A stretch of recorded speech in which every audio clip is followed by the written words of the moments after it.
인문학으로 읽는 시사 뉴스 사피 라이브. 자, 오늘 저와 함께 두 분, 굉장히 모시기 힘든 두 분 함께 하고 있습니다. 우선 원년 멤버 김태훈 교수님 오셨습니다. 안녕하십니까? 네, 안녕하세요. 네. 네. 자, 안녕하세요. 그리고 처음 오셨어요. 네. 네. KBS 기자로 일하고 있다가 네. 지난 8월 31일자로 명예퇴직을 하고 오. 야인 생활을 이제 아. 즐기고 있는 네. 이영현이라고 합니다. 네. 네. 이영현 전 기자님 네. 모시고 오늘의 주제죠. 2024 미국의 선택. 이 대선 결과. 근데 사실 지난주에 저희가 이렇게 봤잖아요. 야, 이거 혹시 대접전이 벌어져서 뭐 개표하다가 뭐 갈등 생기고 싸움 생기고 승자가 빨리 안 나올 수 있다. 그렇죠. 근데 좀 차이가 좀 많이 난 것 같습니다. 네, 그 여론조사 결과보다는 차이가 확실하게 많이 났고, 그 여론조사의 문제점을 네. 미국 대선이 항상 여실히 보여주고 있습니다. 아니 근데 트럼프가 사실 약점이 많아요. 많죠. 심지어 네, 네. 뭐 그동안의 어떤 행적에 대한 어떤 그 비판뿐만 아니라 네. 법적으로도 리스크가 좀 있는 거 아닙니까? 그러니까 이제 한국에서는 아니 저렇게 네. 문제가 많은 인물을 혹은 저렇게 부끄러운 사람을 어떻게 대통령으로 뽑지라는 이야기들을 많이 하시잖아요. 그런 게 있죠. 예. 네. 미국은 개인주의 문화권이잖아요. 개인주의 문화권에서는 일부 좀 사적인 도덕적 네. 결함이 있어도 그게 직무와 직접적으로 연결되어 있지 않으면 괜찮다고 합니다. 왜냐하면 이게 그쪽 문화에서는 대통령은 우리를 모두를 대표하는 지도자 이런 느낌이라기보다는 그냥 우리랑 계약 관계에 있는 사람인 거예요. 그래요? 네. 그러니까 계약을 충실히 이행하면 그걸로 충분한 거죠. 근데 트럼프 같은 경우에는 네. 이제 의사당 난임이라든지 그렇죠. 그런 것들은 사실 직무와 직접 또는 간접 연결돼 있다고 볼 수 있지 않나요? 그거는 아직 기소를 기소도 안 됐나요? 하고 과정 중에 있죠. 네네. 그 특별검사가 임명돼가지고 스미스라는 특별검사가 임명돼서 수사하고 있고요. 특별검사의 좀 안위가 좀 걱정되는 상황이니까. 바로 해임한다고 그렇죠. 했습니다. 2초만이라고 얘기했습니다. 네. 그래서 아직 기소도 안 된 정도이기 때문에 네. 뭐 그거가 아직 뭐 영향을 줄 단계는 아니고 저는 교수님 그런 생각이 들어요. 이게 맞는지 모르겠는데 트럼프는 워낙 쇼맨십이 그렇죠. 뛰어나잖아요. 네. 그러니까 그 사람을 약간 좀 연예인처럼 보지 않을까? 왜 우리가 좋아하는 연예인이 있으면 네네. 잘못된 부분까지도 괜찮아 문제없어 이렇게 생각하는 경향이 있다고 네. 실제로 맞나요? 그런 게? 그런 측면이 분명히 있다고 봅니다. 특히 셀럽형 정치. 그렇죠. 그렇죠. 네. 이런 얘기 많이 하거든요. political correctness. 그러니까 음. 정치적 올바름성 뭐 이렇게 번역을 PC. 하는데 네. 네. PC 때문에 정치인들이 말을 잘 못하는 부분들이 있어요. 몸을 사리게 된다. 네. 왜냐하면 네. 그런 얘기를 잘못했을 때 굉장히 큰 비난에 직면했던 적들이 있으니까. 네네. 근데 PC가 네. 특정 계층한테는 짜증이 계속 나는 거예요. 오히려 그럴 수 차별받는다고 있죠. 생각하거든요. 예. 그런 게 계속 반감이 누적되어 왔는데 트럼프는 네. 마치 쇼하는 것처럼 아무도 신경 안 쓰고 속 시원하게 이야기하니까 와 너무 괜찮은 거예요. 그게 쇼맨십이겠죠. 야, 근데 그렇게 좀 시원하게 지르는 말을 하는 정치인이 네. 미국에도 많이 있지 않겠습니까? 네. 그 중에서도 트럼프가 결국은 또 대통령이 된다는 게 사실 인간적인 매력이냐 또는 재임 기간 동안의 어떤 성과 때문에 사람들이 추억하는 거냐. 네. 일단 지금 미국에서 나오고 있는 왜 트럼프가 당선됐느냐 이런 예. 분석들을 좀 살펴보면 네네. 현재 상황에 대한 불만. 그러니까 현재에 이제 대한 불만. 그러니까 오. ABC 방송과 입소스라는 그 여론조사 기관이 자, 미국이 올바른 방향으로 가고 있냐라는 질문에 대해서 74%가 잘못 네. 가고 있다. 지금 현재 가장 문제점이 뭐냐? 경제라고 대답한 사람인데 75%. 그러니까 일단은 삶이 힘든 거예요. 상황을 누가 만들었냐? 바이든 정부가 만들었고 그걸 이제 해리스가 만들었다. 그래서 이런 상황을 바꿀 수 있는 네. 사람은 트럼프밖에 없다. 이게 이제 하나고요. 네. 그래서 사실 해리스가 차별화를 했어야 되는데 네. 차별화를 못한 거죠. 왜 못했죠, 근데? 어차피 그럼 그 전임자를 밟아야 되니까 못하는 건가요? 네, 못 그렇죠. 밟았던 거예요. 그래서 제가 이제 미국에서 네. 이제 또 어떤 기사들이 나오고 있나 오오오. 좀 살펴봤는데 좋습니다. 예. 82살의 바이든이 예. 재선 출마를 고집한 것은 무책임의 극치였다. 근데 잠깐만요. 이건 근데 바이든 얘기잖아요. 해리스 얘기가 아니라. 그러니까요. 아, 이게 해리스의 페인이다. 그렇죠. 바이든 얘기가 이게 시작이라는 거예요. 아. 그러니까 수많은 경선 과정을 거쳐서 컨셉을 잡고 사람들하고 부딪히고 좌절도 하고 지기도 하고 이런 과정을 거쳤으면 단단해지고 정책도 더 보강이 될 텐데 요번에 이제 트럼프를 지지한 사람들 가운데서 가장 과거와 달랐던 패턴을 보였던 게 이제 히스패닉, 라틴 게 이제 젊은 남성들이라고. 압도적으로 거의 7대3 정도로 네네. 아니 이걸 트럼프가 이겼다고 해가지고 저의 예전에는 아니 민주당 쪽 지지하는 걸로 알고 있었는데 히스패닉이 네. 완전히 뒤집어진 겁니까? 뒤집어진 거죠. 지금 현재 상황에서 이민자들이 네. 더 들어오기 시작하면은 이제 내 어. 일자리가 날아가겠다라는 그런 불안감을 줄 수가 있는 거죠. 경쟁자가 생기는 네. 거네요. 그 바이든 대통령이 이민 정책을 총괄하는 역할을 맡겼거든요. 해리스한테. 와, 그럼 뭐 본인 책임이에요 다. 그러면 그게 다 본인 책임이 된 겁니다. 딴 사람한테 돌릴 수가 없네. 네. 그래서 그러면 이걸 해리스가 효과적으로 방어를 했었어야 되는데 방어도 잘 못했어요. 그러니까 오히려 더 트럼프가 더 부각돼 보였을 수도 있고. 이거는 완전히 가정이긴 한데 네네. 만약에 현직 부통령이 아니었고 처음부터 경선에 참여해서 시작했다면 과연 대통령 후보까지 오를 수 있었을까에 대한 의심은 있습니다. 아직도 미국은 오바마가 대통령이 됐지만 네. 흑인이나 여성에 대한 그런 시선이 대통령까지 이렇게 해줄 수 있을까 하는 좀 그런 의심스러운 부분이 있거든요. 근데 이 미국을 딱 일주일만 가본 제가 볼 때 미국은 우리나라보다 훨씬 더 좀 뭐 열려 있고 정치권도 당연히 그렇지 않겠느냐 라는 생각을 하게 되는데 이번에 뭐 분석들을 보면은 여자라서 힘들었다? 일주일 여행 어디 가셨습니까? 제가 필라델피아와 뉴욕을 갔다 왔어요. 제가 러스트벨트 할 말이 많아요. 네, 그러니까 좀 다른 데도 좀 가셨으면 아, 그래요? 아, 딴 데 갔어야 되나? 예. 큰 도시에서는 사실 그런 예. 건 별로 없고요. 아, 그래요? 네. 미국에는 잘 아직도 굉장히 보수적인 문화를 가지고 있는 그런 지역들이 많이 있거든요. 교수님은 어디? 저는 오하이오주에 있었어요. 오하이오주. 네, 오하이오주도 레드 스테이트이기도 하고 흔히 말하는 전형적인 미국 사람들이 사는 곳이고요. 무슨 얘기냐면 20년 동안 그 주를 한 번도 떠나보지 않은 애들이 있을 정도예요. 일부러 그런 겁니까? 굳이 그럴 이유를 못 필요성이 느끼는 없다. 사람들도 있고요. 네. 네. 그래서 농촌과 도시의 차이가 꽤 큽니다. 그러니까 이게 유리천장이 있는 거냐라고 하는 해석도 나오고 있고 트럼프가 워낙 마초적인 인물 네. 그리고 약간 탤런트 기질 뭐 이런 것들이 종합돼 가지고 그 여성들의 어떤 카운터 파트로서 너무 이렇게 부각이 된 나머지 더 돋보이지 않았나 하는 그런 얘기나 분석도 나오고 네. 있더라고요. 그런데 이번에 비록 패배했습니다만 네. 이 막판 선거 캠페인 중에 굉장히 흥미를 끈 게 있어요. 여자 화장실에 그렇죠. 네. 쪽지 붙여둔 이 선거 운동. 남편은 당신이 누굴 찍었는지 모른다. 그러니까 소신대로 찍어라. 즉 해리스 찍어라. 그걸 사실 뒤집어 보면은 남편이 찍으라는 대로 찍는 건가? 찍어왔나? 이런 생각이 들어가지고 약간 좀 의아합니다. 이것도 지역에 따른 차이가. 오하이오 어떻습니까? 오하이오. 굳이 얘기를 하자면 네. 종교적으로 문화적으로 굉장히 보수적인 계층에서는 우리한테 가장 중요한 거는 가족의 단합이고 화합이야. 그래서 예.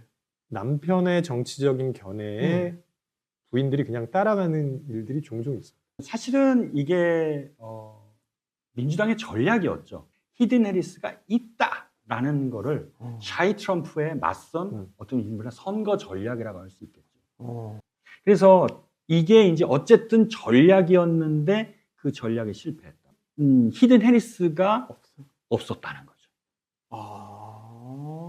근데 어찌 생각해 보면 네. 그 캠페인을 조금 빨리 했으면 어땠을까 하는 생각도 해봤습니다. 오히려 지금 예를 들어서 그런 전략을 조금 미리 썼으면, 그러니까 여성 유권자들의 입장에서 충분히 고민하고 결정할 시간을 좀 가질 수 있었으면 어땠을까 하는 생각이 드는 게 이번 미국 대선에서는 낙태권이랑 맞물려 있었어요. 네. 아니 왜 여성이 낙태를 본인 스스로 결정하지 못해라는 불만을 가진 여성들이 꽤 많았다는 거예요. 예.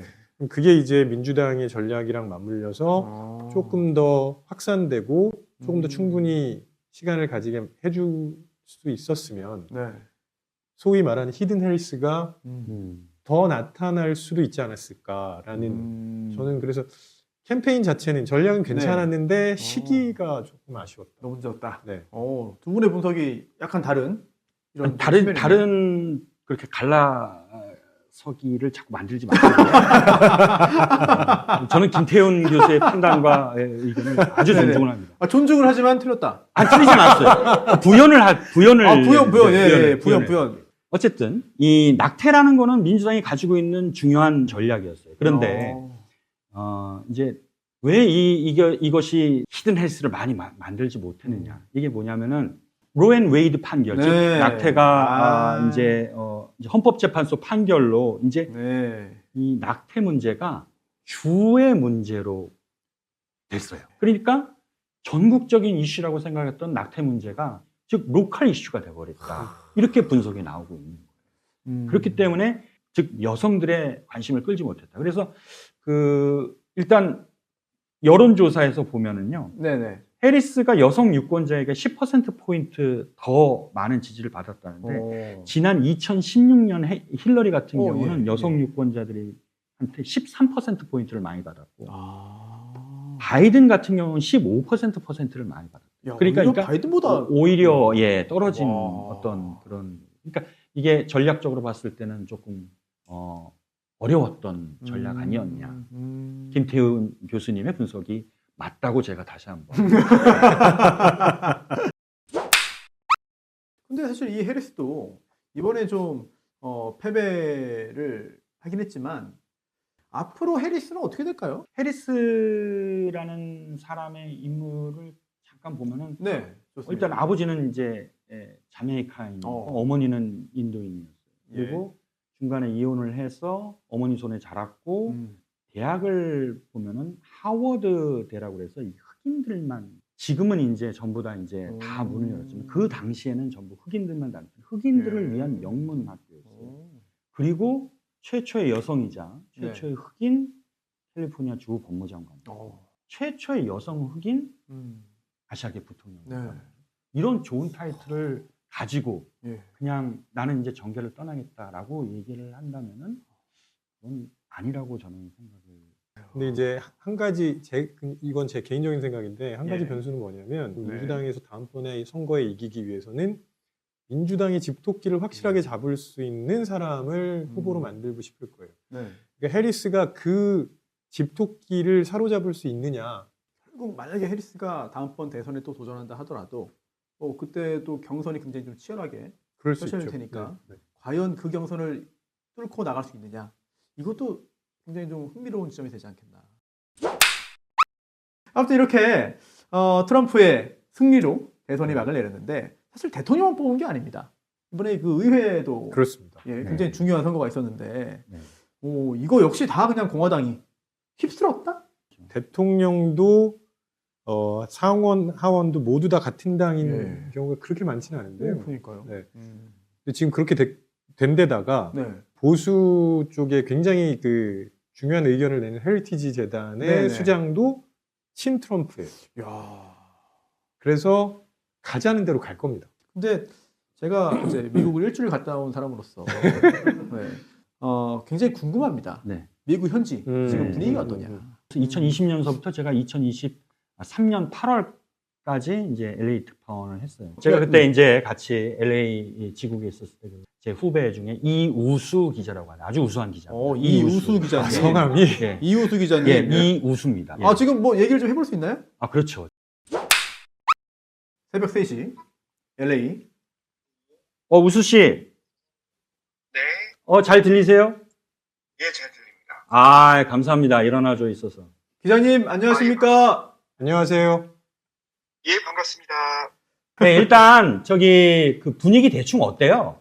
제가 이제 선거 현장을 좀 취재를 좀 다녔었는데 여기가 이제 캘리포니아주 딱히 트럼프 대통령을 지지해서 좋아한다기보다는 조금 그 현재의 정권의 그 현재 상황에 대해서 많이 지쳐 있어요. 앞으로 어떻게 변화될지 모르겠지만 이건 아닌 것 같아서 바꾸고 싶다. 그러면은 민주당에게 좀 실망해서 공화당으로 넘어간 그런 유권자들이 있다고 말씀하셨는데 그 실망의 핵심 이유?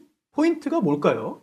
삶에 지쳐 있다. 인플레이션이 너무 심각하기 때문에 정말 뭐랄까요, 사람들이 희망과 미래가 없이 살아가고 있어요. 약간 지금 우수 씨가 볼 때 물가가 어느 정도로 올랐을지 좀 얘기를 해주신다면은. 우리 지금 앞에 세 분, 변호사님이랑 교수님이랑 세 분이서 그 백종원 씨가 하는 그 모 반점에 가서 네. 중국식 짜장면 중국? 예. 세 그릇과 탕수육을 드시면 얼마가 나올까요? 거기는 생각보다 그 좀 약간 저렴한 가격이기 때문에 아니, 짜장면 한 그릇이 한 7,000원, 8,000원 합니다. 7,000원 정도. 그러니까 예. 3시에서 아마 5만 원 넘지 않을 5만 거예요. 원 안 넘죠. 4만 원 정도면 예, 5만 원 안 넘습니다. 자, 4만 원에 합의가 왔습니다. 네, 여기서 이제 먹게 되면은 네. 같은 음식이라고 해도 13만 원 정도. 네? 이 메뉴가 지금 우리가 4만 원에 먹는 메뉴가 여기서 그냥 일반적으로 사시는 분들이 쓰시는 걸 보면은 네 분 가족이서 연봉이 한 13만 불 정도 버셔도 네. 우리나라 돈으로 하면 한 1억 6천 정도 되겠죠. 네. 부족하시대요. 저축은 못한다. 와. 그 트럼프의 정책 가운데 이제 트럼프의 그 이민자 문제 있잖아요. 우리 한인들 같은 경우도 그 의견에 좀 찬성을 하는 분위기인가요? 그럼 나는 이렇게 힘들게 살면서 시민권을 취득을 해서 미국인이 됐는데 네. 국경을 넘어와서 미국에서 산다. 이거는 난 용납할 수 없다. 어. 이런 분들이 많으세요. 왜냐하면 제가 살아온 과정이 너무 억울하잖아요. 감사합니다.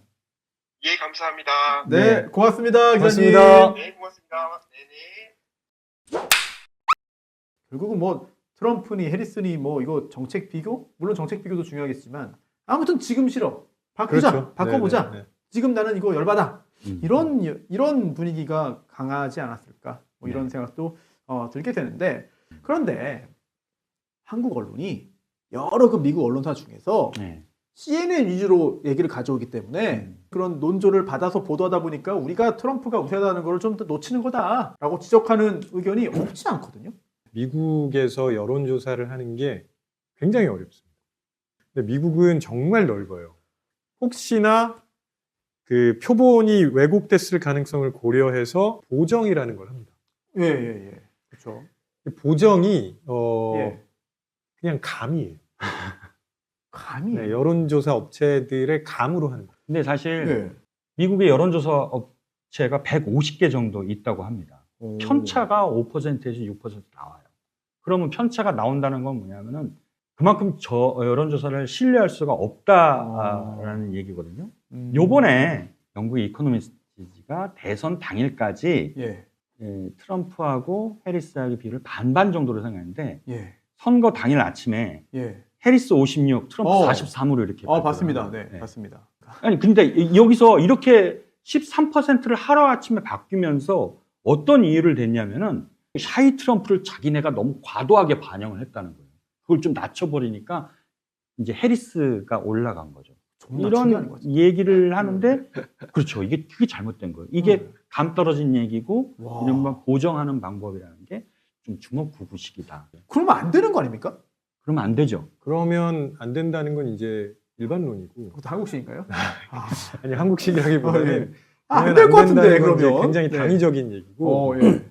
실제로 여론조사든 출구조사든 정확하게 응답을 하지 않는 사람들이 있습니다. 있겠죠. 그럼 그 사람들은 도대체 네. 왜 그러냐? 저는 아예 안 받아요. 솔직하게 얘기하면 누가 이거 다 정보 입수해가지고 해코지할까봐. 그게 핵심입니다. 그래서 이거 내가 응답한 게 혹시나 알려지는 거 아니야라는 부담감은 완전히 없애기는 어렵거든요.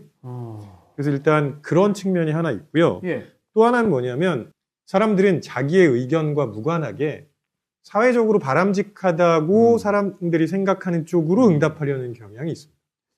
이게 좀 약간 샤이 트럼프 이런 건가요, 그러면? 그렇죠. 이게 이제 편향이에요, 일종의. 어. 심리학에서 얘기하는 사회적 바람직성 편향. 아. 이 대표적인 사례가 뭐냐면 미국에서 2차 세계대전에 참전을 고민할 때 네네. 미국민들이 상당수 반대했거든요. 어. 근데 이 참전 여론을 좀 뒤집으려고 했던 캐치프레이즈가 뭐냐면 오, 예. against Hitler였어요. 예. 그 문구가 우리가 이런 거 저런 거 다 고민하는 거 좋은데 그래도 히틀러한테는 얘가 이렇게 하는 건 가만히 놔둘 수 없잖아. 그게 사회적으로 바람직한 거잖아 라고 얘기하는 거죠. 그래서 사람들은 응답할 때 사회적으로 바람직한 쪽으로 응답을 하려는 경향을 보입니다. 그래서 그게 이제 소위 말하는 샤이, 히든 이런 걸로 나타날 수 있다는 거죠. 그런데 교수님 저 질문이 네. 있어요. 해리스 지지자들보다 트럼프 지지자들이 거짓으로 답하는 경우가 많다고 얘기를 해요. 왜 그런 거예요? 그러니까 트럼프 지지자들 중에 공화당을 응원하는데 네. 트럼프는 마음에 안 드는 사람들이 꽤 있거든요. 양당제이기 때문에 오. 그래도 트럼프를 찍습니다. 그렇지만 트럼프는 싫어요. 그래서 응답을 할 때는 내가 괜찮다고 해도 되나라는 고민을 하는 거죠. 이게 실제 투표장에 가서 누구 찍는지와 지금 내 생각은 항상 같지 않을 수도 있거든요. 그러니까 여론조사 혹은 출구조사랑 그 실제 투표 간의 괴리가 발생을 할 수 있고요. 그리고 또 하나 되게 중요한 게 있는데 네. 민주당에 대한 지지가 과대평가되고 있다는 얘기는 종종 나오거든요. 고학력자들 중에 정치에 고관여하는 사람들이 더 많습니다. 훨씬 더 여론조사에 적극적으로 참여하게 되죠. 상대적으로 공화당 지지자 중에는 사회경제적으로 낮은 지위에 있거나 뭐 조금 농촌 지역에 있거나 이런 사람들이 많아요. 정치의 저관여층이죠. 이런 사람들이 과소 표집될 가능성이 분명히 있습니다. 사실 저도 뭐 전문가는 아니지만 계속 느끼는 게 결국 4년 동안 또는 뭐 5년 동안 정말 열심히 정치 활동하고 관여하고 뭐 댓글 쓰고 집회 나가고 뭐 주변 사람이랑 토론하고 공부하고 책 읽고 방송 듣고 하는 사람도 한 표. 아무 생각 없이 그냥 가서 뭐 그냥 잘생긴 사람 찍자 해도 한 표. 표의 가치가 동일하거든요. 네네네. 이게 사실 정치 관련된 일을 하시는 분들에게는 굉장히 중요한 포인트가 아닌가 싶기도 해요. 그렇죠. 그래서 사실은 이렇게 대규모 여론조사만으로 결과를 정확하게 예측하기는 점점 어려워질 거라고 보고요. 다양한 연령, 그 다음에 계층, 뭐 직업군 이런 것들을 다 반영해서 패널을 구성해서 그 사람들을 장기적으로 조사하는 방법이 꽤 보정치에 도움이 될 수 있습니다. 이 사람들, 그렇죠. 의견이 어떻게 변화하느냐 그런 것들을 좀 조사를 같이 하면 더 좋지 않을까 싶습니다. 또 하나 걱정되는 게 있어요. 제가 걱정할 필요는 없죠. 네. 트럼프 재판 계속 진행됩니까 그러면? 안 되겠죠. 안 되나요? 네. 이게 정치적으로 안 되는 건가요? 좀 판사들이 그러면은 좀 이거 좀 눈치를 보는 거예요? 근데 미국은요 판사도 선거에서 뽑거든요. 아 그래요? 그래서 판사들이 완전히 정치적으로 중립적이라고 보기 어렵습니다. 맞아요. 아 되게 솔직하네요. 사실 이제 미국에서는 대체적으로 대통령이라면은 모든 어떤 범죄 형사 뭐 이런 것에 대해서 면죄부가 부여가 됩니다. 사실 이제 미국의 좀 특별한 어떤 네. 그런 특성이기도 하는데 사실 지난 연방 대법원이 이제 전직 대통령의 재임 네. 중 공적 행위에 대한 폭넓은 형사상 면책 특권을 인정했어요. 그렇기 때문에 어쨌든 트럼프는 형사처벌될 일은 없다.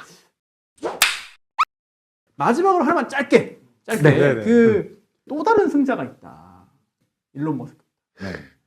전 다른 것보다도 이 머스크하고 트럼프하고 얼마나 동일한 비율이 높은지 그게 좀 궁금해요. 얼마나 진짜 정말 똑같아요. 예, 딱 저 똑같은 심리적으로. 요거는 그 공개된 자료로만 제가 추정한 건데 예. 그래서 네. 부정확할 수도 있지만 너무 재밌는데요? 트럼프와 일론 머스크 둘 다 나르시시스트처럼 보입니다.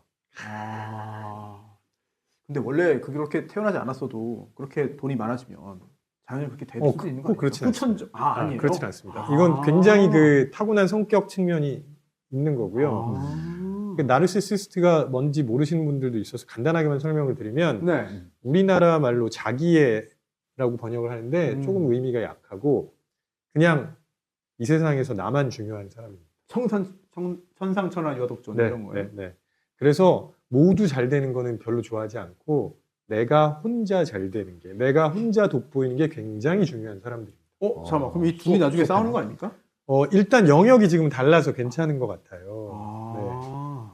저는 둘의 공통점을 돈이라고 봤어요. 돈. 와. 돈이 뭐냐면은 이른바 상인, 상인. 예. 예, 즉, 예, 예. 이익을 위해서 거래를 하는 사람. 네네네. 트럼프도 머스크가 자기 선거운동에 2,500억 원을 기부를 하고 뛰었어요. 펑펑 쓰고요. 예. 고맙죠. 그럼 그럼요, 당연히 고맙죠. 트럼프도 뭘 준다고 생각을 했을 것 같아요, 머스크는. 그래서 머스크는 뭘 기대했느냐?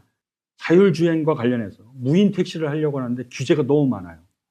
그거를 어떤 식으로든지 해소하고 싶어 해요. 그래서 사실 머스크로서는 어떻게 하든지 트럼프를 잡을 수밖에 없는 상황 아니었냐. 근데 제가 이 한국적인 시각에서 볼 때 네. 완전 정경주착 아닙니까? 초절정 정경주착을 대놓고 하는 건데. 그렇죠.